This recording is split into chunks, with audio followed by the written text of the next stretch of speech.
Welcome to my next blog. আশা করি সবাই ভালো আছেন। তো আজকে গেছিলাম বরপড়া পার্কে, আর এটার বান সবই চিনুন, যদি কেউ না চিনুন তো চিনিয়ে দেওয়ার জন্য আমি আছি। বরপড়া ডিস্ট্রিক্ট লাইব্রেরির অপোজিট সাইডে যে ফিল্ড আছে, ফিল্ডের লগে পার্কটা নতুন করে হয়েছে। রাস্তা থেকে যদি দেখবার যান তাহলে রাইনো ক্লাবের রাস্তার অপোজিট সাইডে পড়ে। পার্কটা খুব সুন্দর করে বানাইছে, ছোট ছোট পোলারের জন্য বেশি ভালো হবো।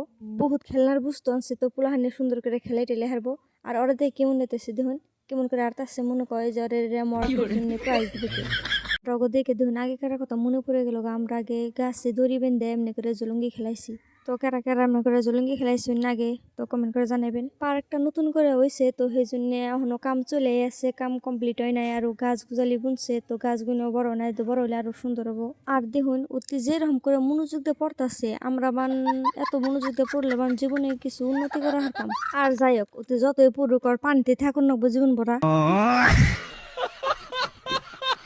আর সামনে যে দেখতেছেন ঘর, ওটা আপনাদের জন্য রেস্টুরেন্ট বানাইছে, তো পার্কে এনে আপনারা খাইবেন, ওটা আপনাদের জন্য সুবিধা করে দিচ্ছে। দেখুন দলঙ্গ বানিয়ে দিচ্ছে, আপনাদের জন্য কত সুবিধা করে দিচ্ছে দেখুন। তো আজকের জন্য ভিডিও এখানে, নেক্সট ভিডিওর জন্য ফলো করবেন। Thank you.